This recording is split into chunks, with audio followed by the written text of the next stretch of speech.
edition of the Urban Debate. Viewers, tonight we are going to get you top stories, insights, all angles covered of the stories that you should know about. And then we will go on to a big conversation about one story that we broke last evening. But first up, I want to start off with the COVID vaccines. And yesterday, if you remember, we told you that AstraZeneca has put the vaccine trial on hold in United Kingdom. Now, this is the same vaccine trial that's being done in collaboration with the Oxford University of India, as well as the Serum Institute here in Pune, in our country. That's where the phase 2-3 trials are also being conducted. Yesterday, as we told you, the Serum Institute had said that they are continuing with their trials. They have not found any problem. But very soon, after a show cause notice was issued to them by the government and the regulatory authority, now we know that the trials, even in India, for the COVID vaccine, in association with the Oxford University and AstraZeneca, have been put on hold. Ayushman has been tracking the story for us, and he's been on top of the story from yesterday itself. Ayushman, take us through the details now. Have they responded to the show cause notice without waiting for that entire conversation? Has the Serum Institute by itself decided to pause the trial? What's happened here? Well, Tanvi, first, when we contacted Serum Institute, they clearly said that there was no problem with the Indian trials and they were continuing. Then we contacted the DCGI, and Drug Controller General clearly said that if it is a pause for the global scenario, it has to be paused in India as well. And the worst part was that the DCGI said that the safety concerns which the AstraZeneca vaccine had in UK was not shared with that. And for that reason only, yesterday, we saw a strong worded letter from DCGI written to the Serum Institute. Now, today morning, we again checked with Serum Institute as to what happened. Though we were told by the sources in the health ministry that yes, the trial has been paused, but we wanted to get a confirmation straight from the horse's mouth, and that came in the second half of the day when the Serum Institute said that yes, they have paused the trials, the human trials of AstraZeneca's Covishield vaccine. It is being tried in Pune as well, Tanvi, and it has been clearly said that this has been done as per the instructions from DCGI. Of course, the response has to be given to the DCGI. We are still awaiting for the confirmation from the DCGI as to what they have to say on the letter that they have received from Serum Institute. But the big story is that Serum Institute, after getting a show cause notice from DCGI, has paused the human trial of phase 3 in India, and they're also awaiting the instructions from AstraZeneca. When they give a green flag, only after that this trial will start in India. Rest two indigenous vaccine candidates, which is Zydus Cadila and Covaxin, they're still on. They're in phase 2, Tanvi. But the Serum Institute, which is one of the key contenders in the Covishield, they have definitely hit the pause. And currently, we are being told by the DCGI that once the green signal comes from the DCGI or AstraZeneca, only after that the resumption will take place.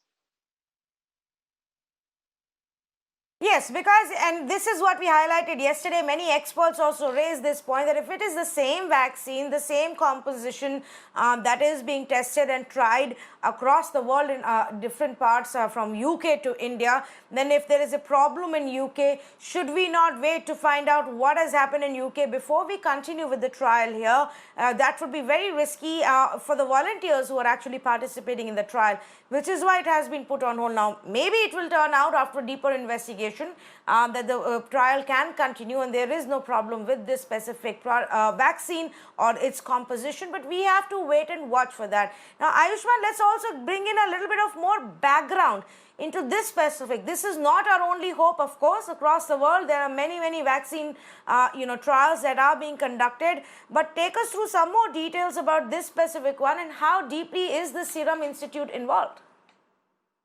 Well, Serum Institute, in fact, if you see the India's scenario, Tanvi, India is the largest manufacturer of vaccine.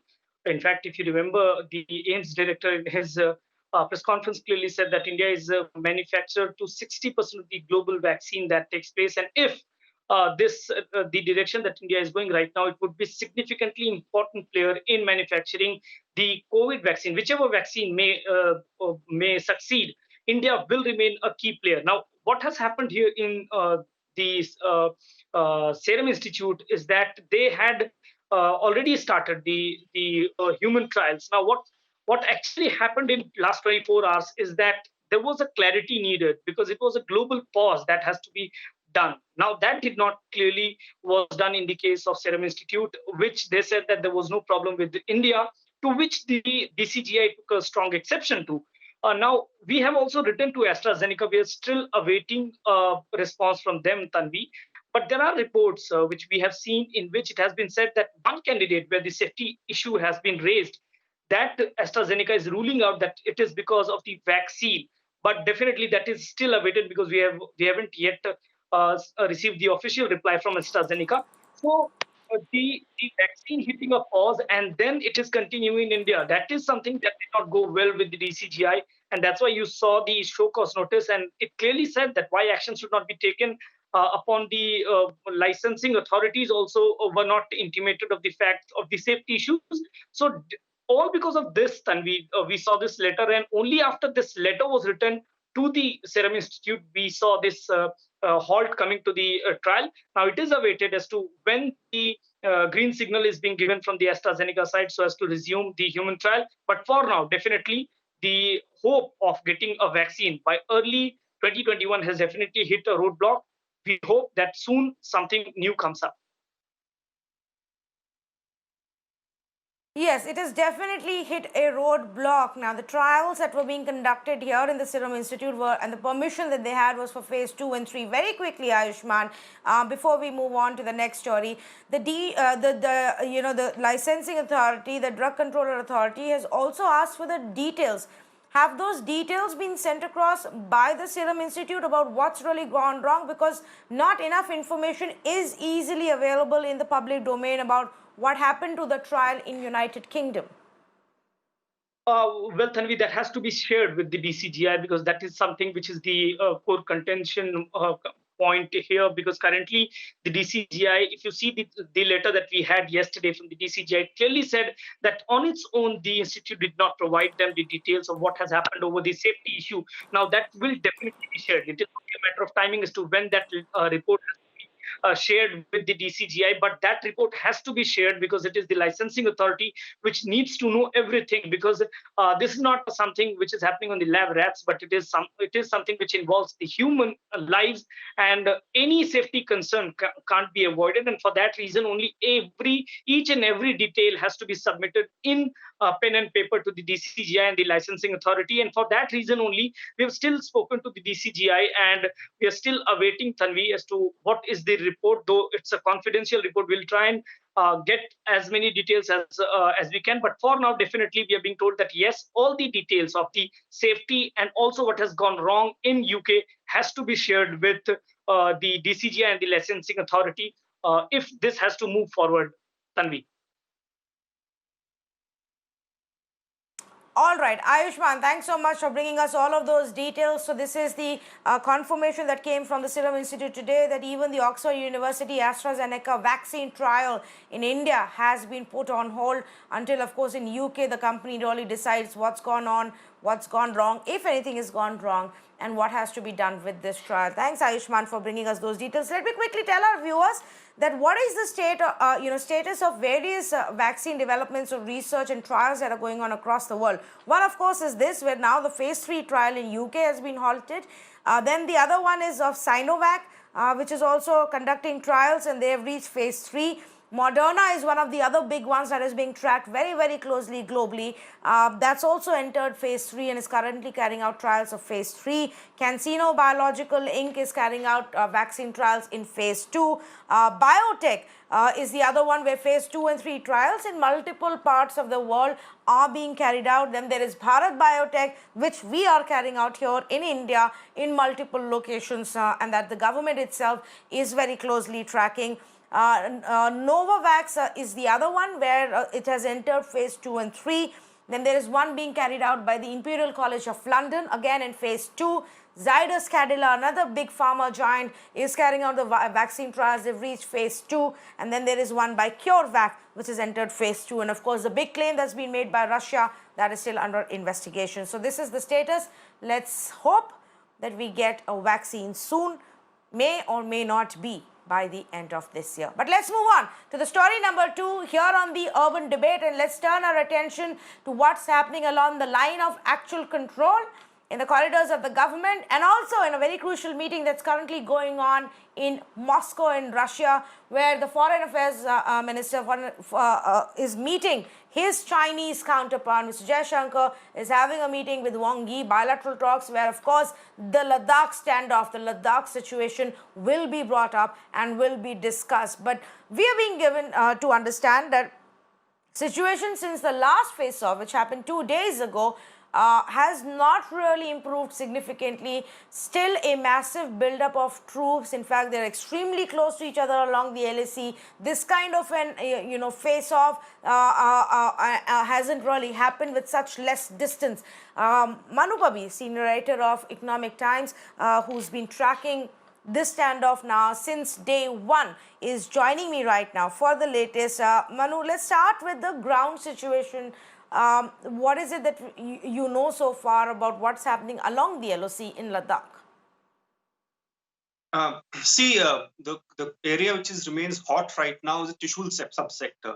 This is the area, remember, where Indian troops have taken commanding positions of heights and passes in the end of August. Unlike Galwan, remember the Galwan clash happened in a very narrow valley, which involved a few hundred troops from each side who faced each other off across a small river. Unlike Galwan, where too many troops can't fit in because of the constraints of space, the Trishul sector where this is happening is quite flat in certain parts. This is huge tracts of open land, which creates the possibility of a higher risk of escalation. What we have seen is, since the heights have been taken by India, China has been trying 2 or 3 tactics. One, it has been trying to push in its troops on foot to approach Indian forward positions in an attempt to coerce them back.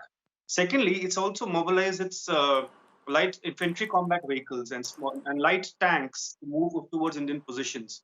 Now, this is being effectively blocked because we also have our T-90 to T-72 tanks in Trishul area to stop them. But in terms of degree of escalation, I think it is higher in Trishul now, because you have in play infantry. We have seen the pictures with the Chinese troops with spears. Then you have in play light tanks, you have in play heavy tanks, you have in play artillery. Literally 10 to 12,000 troops from each side are at play right now, and it is not decreasing. We have not seen the Chinese trying to stop their attempts to test the Indian position here. Of course, the talks happening today, there's a lot of hope on them to somehow get the situation under control. But the fact remains that thousands, at least 10,000 troops each are on the Trishul side of the current state of tensions.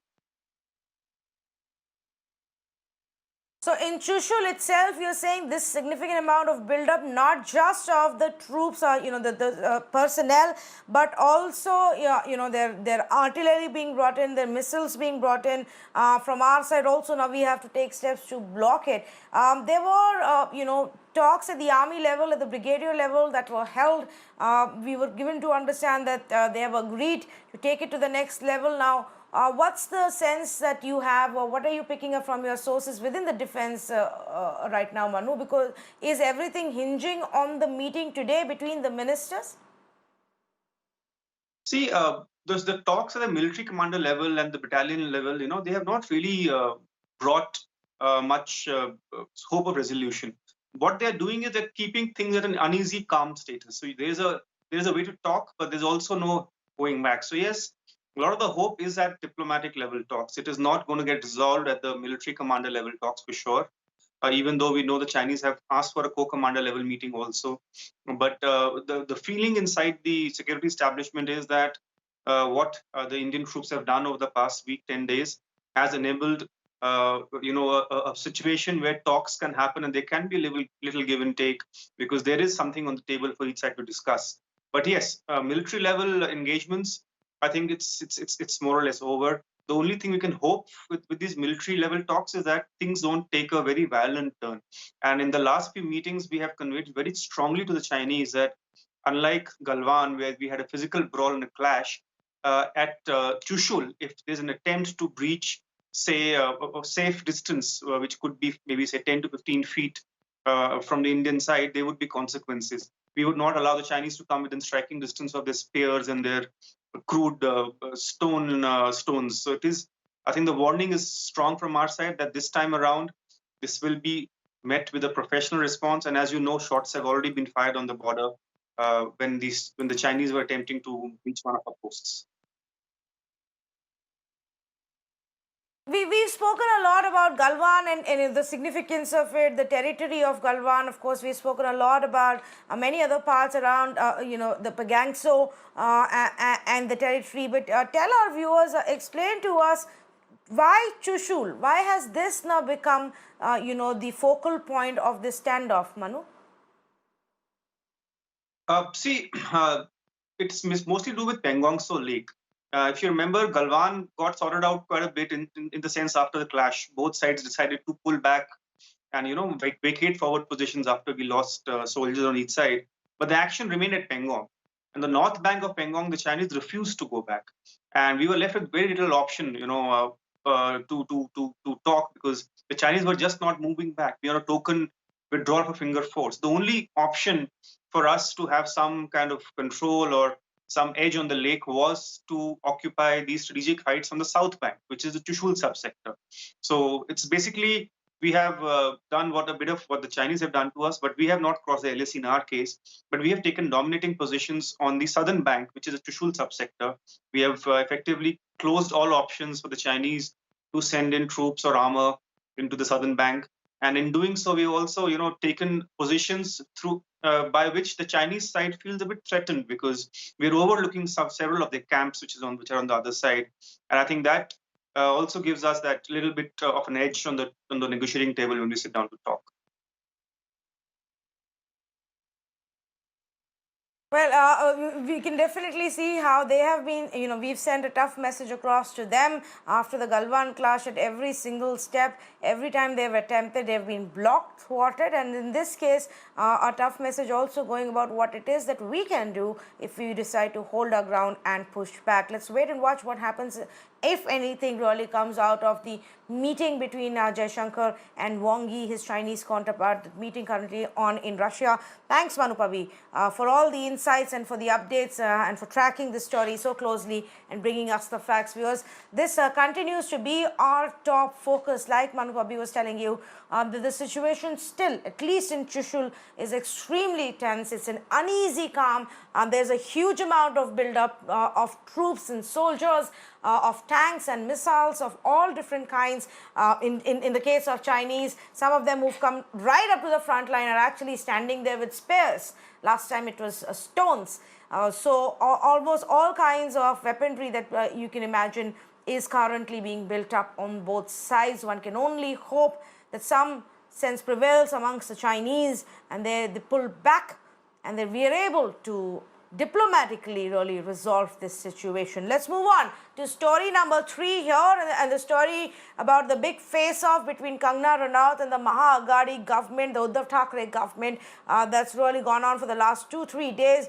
It reached the courts today between the BMC and Kangana after the BMC, Mumbai civic body, demolished a part of her office yesterday. Now, Kangana Ranaut actually made her first visit to the site today to look at the situation inside and outside. Of course, her team had already shared the videos of the kind of destruction and demolition that had happened yesterday. She visited her Bandra office in the afternoon. Meanwhile, the Bombay High Court has ordered an interim stay. Now, so until there is further decision on this, neither can Kangana Ranaut and her team do anything to that entire structure, nor can the civic body go further in. Now, we don't know if the civic body really wants to go further in because our understanding was that whatever they wanted to demolish or the message they wanted to send across, they pretty much managed to do it yesterday. But Neha has been tracking this story for us. Neha, take us through the details. What happened today?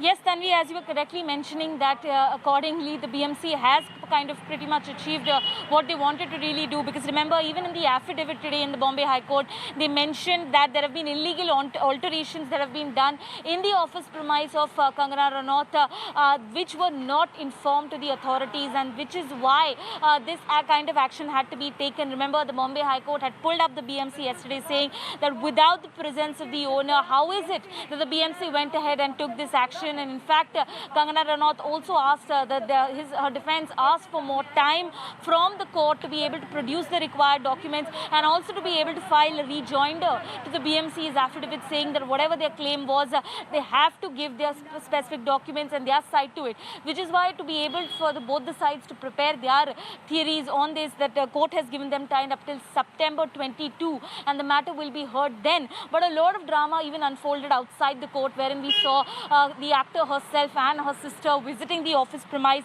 Kangana herself, when she entered, she was there for about 10 to 15 minutes. We saw how she went inside, spoke to her staff.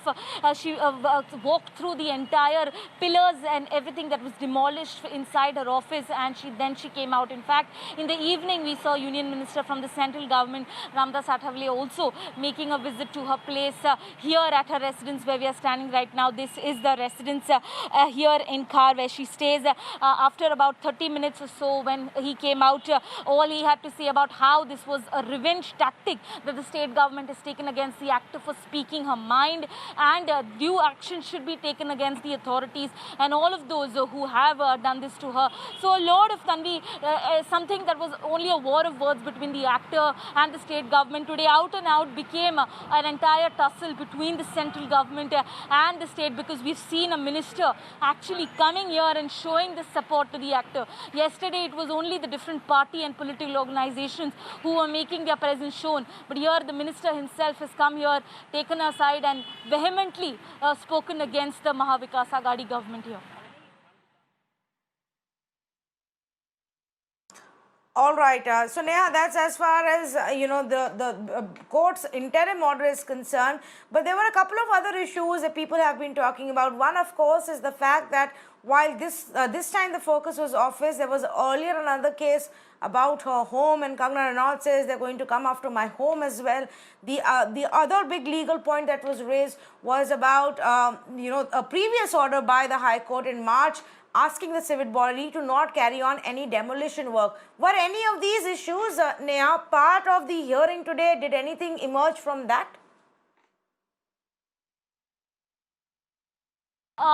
Tanvi, what we came to know till now, that the BMC's affidavit was presented in the Bombay High Court, wherein they gave their side as to why it is that the demolition had to be taken over so urgently in such a speedy manner by the corporation when the owner, which is the actor herself, was not present there, and which is when they said that there were illegal alterations done inside the premise, and which is why they had to take this step against her. At the same time, we understand that Kangana's side maintained that they required time to give those documents and proof which the Mumbai Municipal Corporation has been talking about, and which is why the Bombay High Court has now settled on another date when both the parties will be giving their sides. While today, Tanvi, this specific matter about her residence, we understand has not come up. But yes, it will be important to see when the BMC files its reply, whether they mention this as well, that it's not the first time that an action has been taken by the BMC here, but somewhere in the past, the BMC had also pulled up the actor for the illegal alteration in her residence herself. Once again, if we'll show you, this is the residence that we are talking about. This is the building where Kangana stays in, and as you can see, Tanvi, the balcony and the space that they've been talking about, the illegal alterations, is clearly, if we can show you, one of the ways in which the BMC is pointing out that this is what they are talking about. So yes, it is important to note what exactly the BMC reveals in their reply when they file with the court about what is it, other than the office premise, also at her residence, that they have pointed out about the illegal alterations that the actor has done, and what does the actor talk about it, say about it, because on social media she has been giving her side, she has been putting up about how injustice was done to her when she was not even there in Mumbai.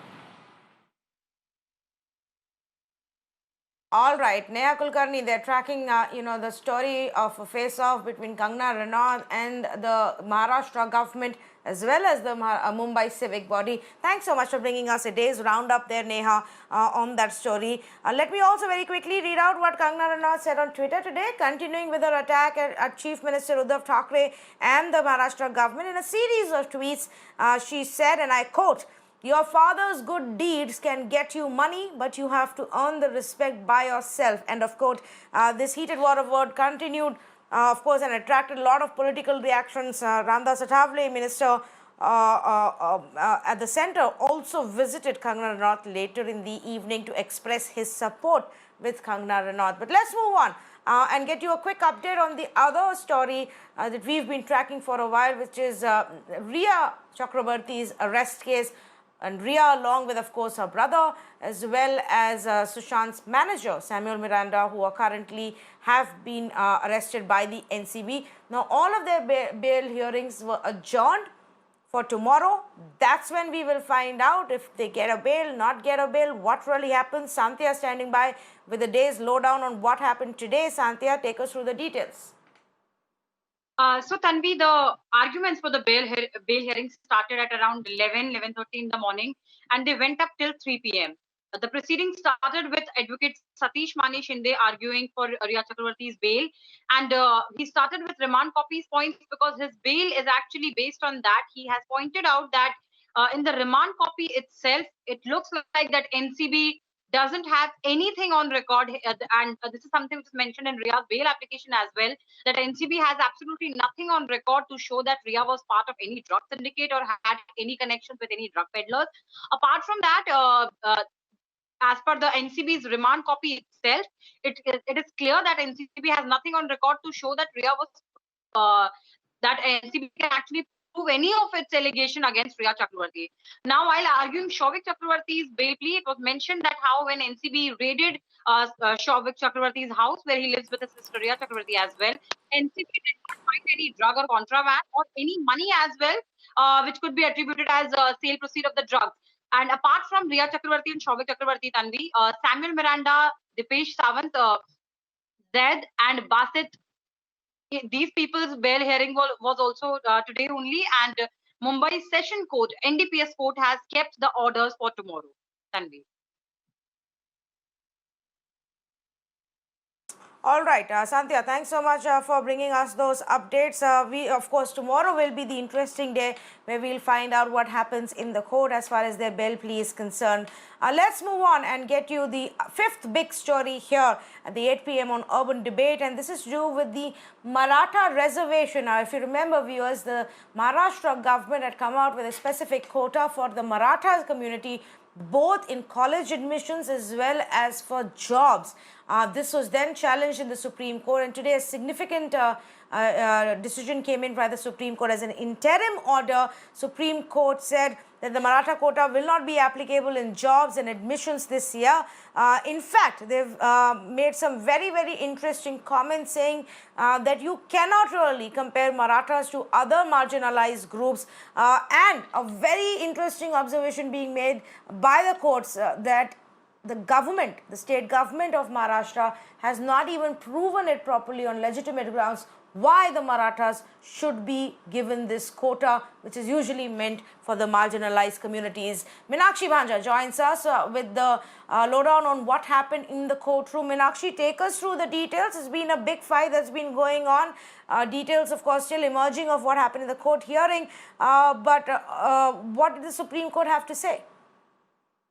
Well, Tanvi, we had brought to our viewers the operative portion yesterday because the order, the judgment which contains the reasoning why a bench has arrived at a conclusion was not uploaded in the Supreme Court website. We are in possession of this 22-page document today where clearly the Supreme Court is frowning upon the creation of this quota to begin with. It is going on to question as to how Maharashtra hasn't shown extraordinary circumstance to provide in excess 50% reservation for Maratha community. It is furthermore stating that 30% of Marathis that constitute the population of the state of Maharashtra can't be compared to other sections of marginalized population from far-flung remote areas. So this will be seen as a setback given the fact that this was very ambitiously floated by the Maharashtra government and Uddhav Thackeray's government.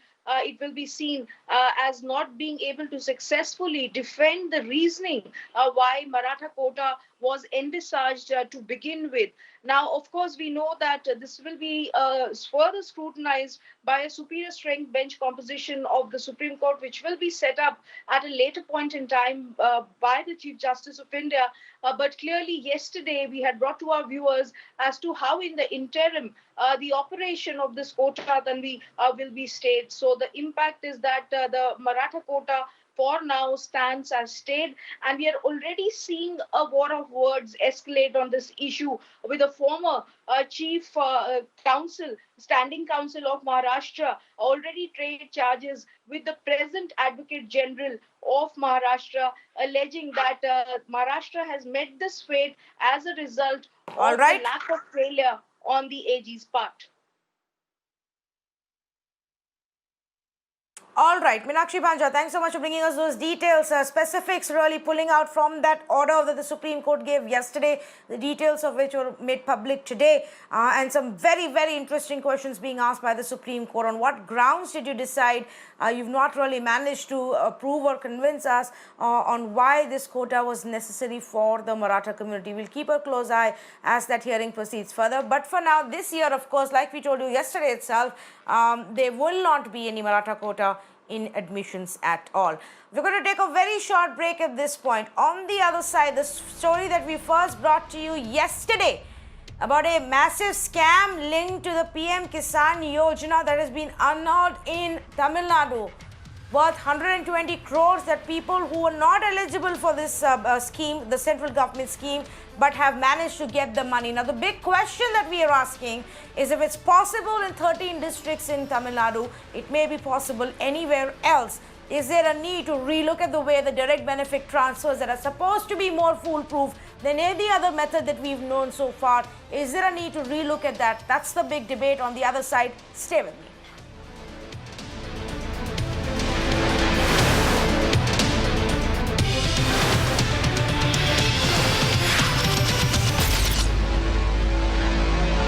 Welcome back to the 8 p.m. edition of the Urban Debate, and as promised, a big conversation here. But before we go on to the conversation, let me explain to you what this story is in case you've missed it elsewhere.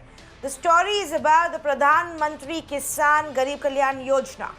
Now, the Pradhan Mantri Kisan Yojna scheme is essentially to help the small and marginal farmers. And the central government scheme says that every 4 months, we will be giving you 2,000 rupees in your account. Essentially, every year, these farmers will get 6,000 rupees in their bank account from the government as the support system. The scheme was announced a couple of years ago, has been a big, one of the big schemes announced by the central government. Now, what is it that we are talking to you about?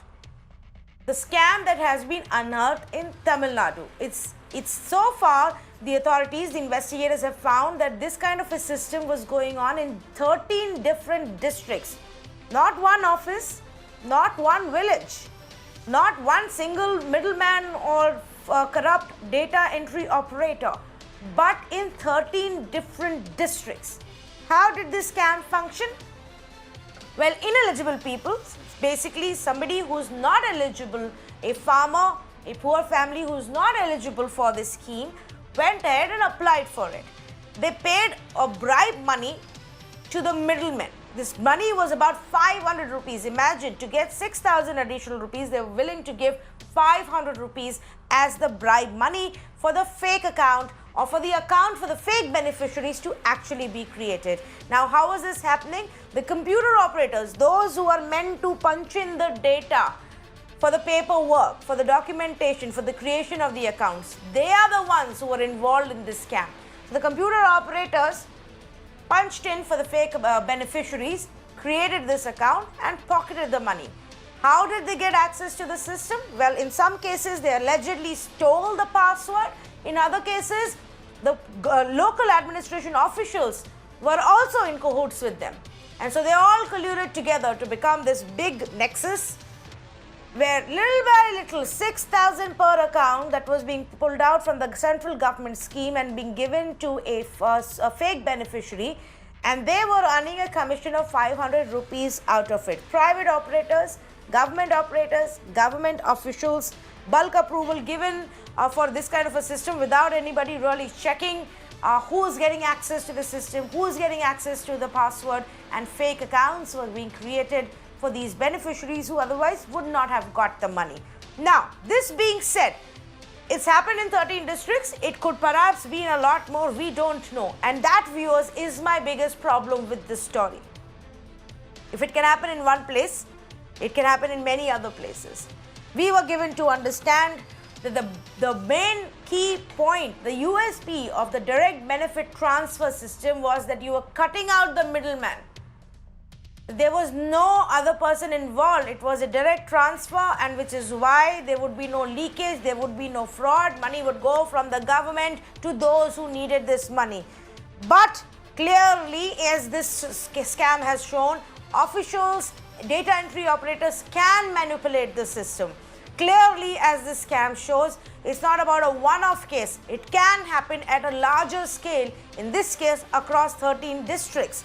So you may say you have an Aadhaar card or a ration card as your unique identification. The transfer are through bank accounts. Everything is transparent. Everything can be checked. Yet, for some reason, 120 crores of the government money has gone to people who are not meant to get it, who are not eligible for it. So now, do we need to look at the larger problem? How do we fix this? Is it happening in other parts of our country? Should we start investigating in other parts of the country if similar misuse is really taking place? Some of the questions that I have in my mind, but let's bring in our panelists tonight.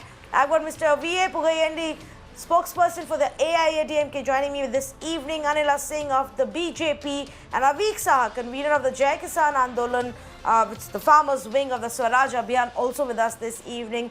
Mr. Saha, I want to begin with you. Just for our viewers to understand the direct benefit transfer scheme, DBT, gets written and spoken often, but not everybody really understands how it works. To your mind, does this scam, put a larger question mark onto, on the entire system itself? No, not at all. DBT is an electronic transfer. It's just a mechanism. There are many schemes of the government under which DBT can and is being done. So to distrust computers, to distrust electronic transfers is to be regressive, is to go back 100 years. We shouldn't be focusing on that, in my opinion. The problem is with the identification of the beneficiaries, which clearly is the state government's responsibility. And here the Tamil Nadu government has failed. But actually, I see a different story from the one that's on your headlines today. I see the corruption of the government and the governments, I should say, in this whole thing. It is not these thousands of people who have managed to filter out 110 crore rupee from the government fund. I'll tell you, there are two basic premises which have to be taken into consideration. This is not a scheme for poor farmers. This is an income supplement for all farmers. Initially, it was for farmers who owned up to 2 hectares of land, that's 5 acres. But one of the promises in the election manifesto of BJP before 2019 Lok Sabha was it would be open to all farmers. So initially, there were about 10 crore farmers according to the government. With the scheme opening to honor all farmers, it became 12.5 crores. But the real story is there because the government claims that it has reached 10 crore farmers. Yet, if you look at the story of Uttar Pradesh, a government in a state in which the BJP is in power and the central government sending money to it, between the first and the sixth installment, 6 installments of PM Kisan have been distributed till now. The fall in the number of beneficiaries has become 1 crore. So Uttar Pradesh started with 2.59 2.59 crore farming families. Today, in the 6th installment, it is only 1.53 crores. But that's not the problem. Maybe there were wrong beneficiaries. Maybe 1 crore wrong beneficiaries have been weeded out. The problem is Uttar Pradesh has been regularly falling in the disbursement to the farmers on its database. So the first installment, 17 lakh farmers, around 11% farmers did not get the installment. By the time we come to the 6th installment, it has already become 50 lakh farmers. More than 27% farmers are not getting this. So the problem is not in just a bank transfer and some dishonesty in the bank transfer. The problem is in the implementation of the scheme itself. It is my view that the scheme is now being throttled because the government does not have money. It budgeted 87,000 crore rupees for it, but it's going to spend 60,000 crore. And DBT is just going to be the bad boy that everyone will whip now. That's my view.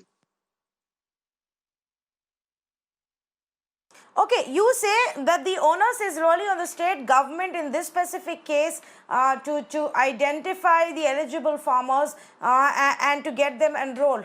But interestingly, in this case, the Chief Minister of Tamil Nadu has come out and made a statement saying and blaming the central government. They say that this is the centre's decision to get the farmers to enroll themselves and removing the role of the local administration, which is why this is happening, and they've completely put the blame on the central government. Let me see if I can go across to Mr. Pugayendi. Mr. Pugayendi, here is Mr. Aviksa, who says at the end of the day, the onus is still on the state governments to identify the correct beneficiaries.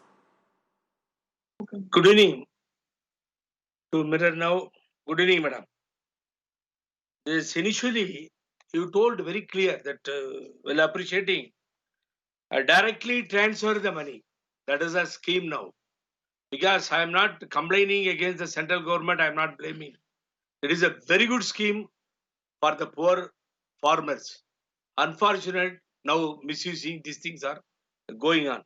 So previous all, the concerned state government, BEO or joint director from the agriculture department, verify everything, then only used to forward to the central government for the beneficiaries. Unfortunate, this online scheme, straight away they registered the name and given the father name and land details. Later, after registered, they are getting the money directly transferred. That is very important point when initially you mentioned now. The kind of information we detected the state government. We found this. What has happened, what is going on here, we immediately we found, then we detected, immediately informed to the central government. Now recovered, our mirror now also showing the amount nearly 35 crores plus. Now that more than that our secretary already promised you can recovery, try to recover entire money from this type of the people. So many is already detained and case also been registered. Then that so many government staffs also who are all involved in this scheme, given the ideas, not other technical thing. So we are monitoring everything through the bank. So through the collectors, we send the notice to everyone and try to recover the money. These things going on. The government have no part of this scam kind of information. We only detected, we only found. So these things are going on. But whose responsibility is it, Mr. Pugayendi? Whose responsibility is it to check who is getting the benefit? There is a criteria for these farmers who can, who can really apply for this specific scheme. It's not for everybody. Who is checking whether the right people are getting it or not? Is the state government checking or is the central government checking? No, that's why I'm telling the previous all, our joint director and BEO, everyone verified, then used to forward. But unfortunate now that scheme cancelled now. They removed now. Directly they are transferring the money. This thing we doesn't know anything about this. Now we only detected and found. Somewhere we got it information, this type of the scam like Bihar. That is a scam going on like this. Immediately we found and arrested the people, recovered the money, still going on that. That is the thing that CM told, not involved. But very good scheme I am appreciating. So that every poor farmer getting this money, this COVID-19 time, well appreciating, madam. Unfortunate, this type of the people involved, these things are going on. This government will not keep quiet. Everything we will recover back. Already informed to all the managers through the collectors. These things going on. Yes, but Mr. Pugayendi, yes, it is a very good scheme, but Mr. Pugayendi, 120 crore of money, 120 crores in a larger scheme of things, when the government's budget runs into lakhs of crores, may look small, but I think it's still a very, very big amount, and 120 crore could have benefited lakhs of farmers.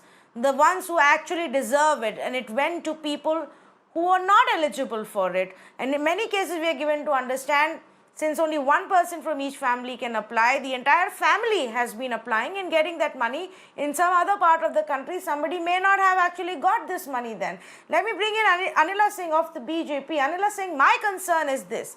If somebody can figure out this scam method, and it doesn't sound that difficult, in Tamil Nadu, they can definitely figure it out in any other part of the country. So how do we fix this problem? Do we need to check elsewhere if fake beneficiaries are actually taking government money? Tanvi, if you talk about DBT, we all know that DBT is the fantastic way to give benefit to the beneficiary directly. And a least amount of fraud happens when direct benefit reaches to the beneficiary. But at the same time, we had been observing such type of fraudulent practices happening in such schemes, such social scheme. If we talk about Kisan Samman Nidhi, it is totally 100% funded by central government. Dream scheme of Pradhan Mantri Narendra Modi ji. And just now, my co-panelist from AIADMK, even he is appreciating that how good this scheme is. But at the same time, what to say, I don't know where the humanity walks out and how the humanity walks out, I'll say. When, these people who cheat on such schemes as well. I mean, if I don't know whether AIADMK has officially said this thing that the fraud which happened in Tamil Nadu, central government is responsible for that. I don't think so. I mean, we very well know that. I have not told. Sorry, I have not told, madam. I have not told that. Okay, no, Tanvi mentioned it, so I thought that perhaps it yes, is the chief minister has. AIADMK. Yes, because the chief minister has. Mr. Edapalli Palaniswamy has said it, that this is the centre's decision, which is why it is happening. Yes, you are correct. You are correct. Yes. Tanvi, he is the supreme head of the state, and I think this is very irresponsible statement which has come from the chief minister of Tamil Nadu. He should have avoided it. We very well know that earlier also, almost I can say if till 2018, almost 1 lakh crore of rupees had been saved by the government by checking the fraudulent practices in DBT. So even this thing which was happening in Tamil Nadu, this has been caught, and 120 crore is a huge amount if we see from farmers' point of view. But I am happy that this scam, this fraud has been caught, and in future Tamil Nadu officials, they will be more vigilant, and they are not going to blame central government for that. Because after all, like if we know it very well that there is a system, if we have to categorize farmers, like it has to come from tehsil to district, from district to, the names have to be given to central body. So there is a system. If at the tehsil level, if somebody is going to give fraud names or somebody is going to take out money on the behalf of farmers and the money do not reaches the farmer, that is very, very sad, I can say. But at the same time, yes, these practices had been happening. That is why, I remember Rajiv Gandhi's statement, "1 rupaya dete hain to 15 paisa pahunchta hai." This had been happening. Now this has reduced to a great amount, but still practices are there. So Tamil Nadu, such a big fraud has been caught. I'm pretty sure that in other states also this must be on. This is the duty of the state governments that they should check that whether the benefits are really, really benefiting the beneficiaries or they are going in the pocket of some fraud people. Just now, Mr. Saha mentioned about Uttar Pradesh. So if my memory doesn't goes wrong, almost 560 crores of rupees were saved because, it's a humongous populated state which were going into the state for the social schemes, and it was not reaching to the people. So this had been happening. So Yogi Adityanath ji in UP, he is very, very strict with the officials. He is known for it. I'm sure that other chief ministers, they are going to follow what he is doing in his state, and the money which has to go to the right person should reach to the right person's account. So I agree with you, and like what Avik Saha also said, of course, direct benefit transfer is the most intelligent and perhaps a trustworthy way, because there is, it's electronic, it's directly to the bank of the beneficiary. But now the problem is it the right beneficiary? Is it the real beneficiary? And where exactly in this system is there space for creation of fake accounts? And where is the system, where is there a provision to check and detect these fake accounts? That's my question here. That's my focus. And I know, Mr. Saha, you wanted to come in. Go ahead, please, and then I'll go across to Mr. Pugayendi. I wish to ask the AIDMK panelist here today. He said recoveries are happening. Who is it being recovered from? There are actually two sides to this fraud. There are those who are actually victims. Most of the people whose accounts this money has reached are victims of this fraud. Those who have perpetrated this fraud are the computer operators and the government officials. So the recovery is taking place from the victim. That's my understanding, but he can clarify that. Mr. Saha, why do you say they're the victims? I'll tell you. We have anecdotal experience, but here was the story that this woman, who is a daily wager, was told that the central government is giving corona money. If you give your documents, you can get this money. This is how fraud takes place with the poor. Remember one thing, no one can get 1 rupee benefit from PM Kisan Samman Nidhi unless you are a land-holding farmer. So besides Aadhaar, besides other documents of identity, you had to submit your land documents. All this can happen only when there is a major fraud at far higher intellectual levels than the beneficiaries you will ultimately reach, who have actually been victimized too. They have been given, money has been collected from them on the ground that we will get you this money from the central government. They are, in my opinion, mostly victims. One more question, one more point regarding Uttar Pradesh. Okay, you're saying? Just 1 minute. All I said was Uttar Pradesh started with 2 crore 50 lakh farmers when the scheme started. Uttar Pradesh today has 1 crore 50 lakh farmers. Have 1 crore farmers disappeared from Uttar Pradesh?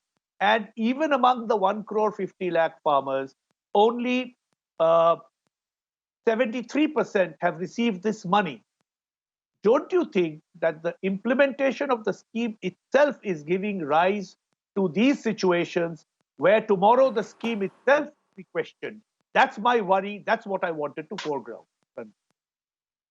Can I? Okay, just to answer your question, yes, I will come to you to answer your question, and because his first question was to Mr. Pugayendi. Mr. Pugayendi, please go ahead and answer this, because my understanding is that you have recovered this 35-40 odd crores from the accounts where the money went, from the ineligible beneficiaries, as your government calls them. This recovering from only the culprits who are all involved in this. I saw mentioned that, sir, kind information our Chief Minister told very clear. Said self-registration method led to this scheme. Kind information. That is very clear. The method of led to this self-registration, because this branch introduced this scheme by central government. So straight away they want to deal with the farmers. Kind information. This is the thing going on. We are not involved in anything. We don't know anything about this. Only now, when we detected, came to know, we are through the bankers, through the collectors, we are taking the extra work and severe steps, recovering this money. This is central money or state government money, both are the same. This is not correct. Please go to the website. Yeah, there is a website of. Go straight away to website. Right now you go, sir. Nobody can self-register and get money from the government straight away. The state Give me government. Straight away, kind information. Sir, you don't know that. Please, you understand. Now, if you mind, you. Sir, I am dealing with it day in, day out. Immediately you will get back money. 6,000, 2,000, free amount you will get back immediately through the registration. No, we are not recommending any case. Previous recommended. You are making a political speech. Okay. 1 minute, Mr. Pugayendi. You are claiming. 1 minute, Mr. Pugayendi. You claim You claim the farmer can go to an internet cafe, put in his documents, register himself and get the money in his account. That's where Avik Saha disagrees with you. Let's hear out what Avik Saha has to say.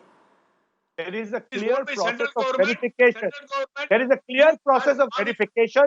That's not in doubt. The 1 PM minute, sir. Kisan Let's website- not talk over each other. Can I just hear Avik Saha? Yes.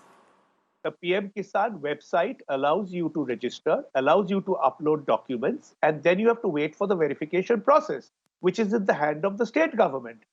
You see, his story falls because how did the state government ever know about these people? Because the state government verified these records, certified these records, and only then the payment happens. And this is clearly written in the website.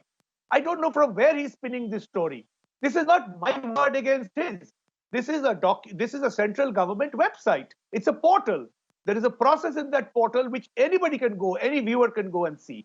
I don't know what he wants to gain by putting out this incorrect story before the audience that the Tamil Nadu government has nothing to say in this. The Tamil Nadu government has had to certify each and every one of these beneficiaries, and the Tamil Nadu government, through its employees and agents, are vicariously liable. That's the law. The government is on the dock. He cannot say things on. In fact, let me add that, Mr. Avik Saha, you're absolutely right there, because when the scheme was announced, individual state governments, some of them were lagging behind in finishing off the documentation work. We had questioned those governments, including states like Madhya Pradesh, and their response had been that they are still in the process of verifying the eligible farmers and making that list. So no, the state government cannot wash its hands off this scam. Yes, there is a problem. Yes, there is a problem, and if the scam can happen in one state, in one district, it can be pulled off anywhere. Now, is it just Tamil Nadu? Could it be in other states? Is the central government going to take this seriously? 120 crores have gone to people and to the accounts who are not eligible. A bunch of data entry operators and government officials have made money out of it. And to the other point that Avik Saha raised, is it the fault of that poor farmer who didn't know what was going on, was just told, give us your documents, give us some money, and we will get 2,000 or 6,000 rupees in your account? Should the money be recovered from them? Well, that's the big question the state government of Tamil Nadu has to answer. Completely out of time. I'm going to thank all three panelists for joining us on this very important conversation about a scam that's been unearthed in Tamil Nadu, but perhaps could be going on elsewhere as well. Thank you for joining us.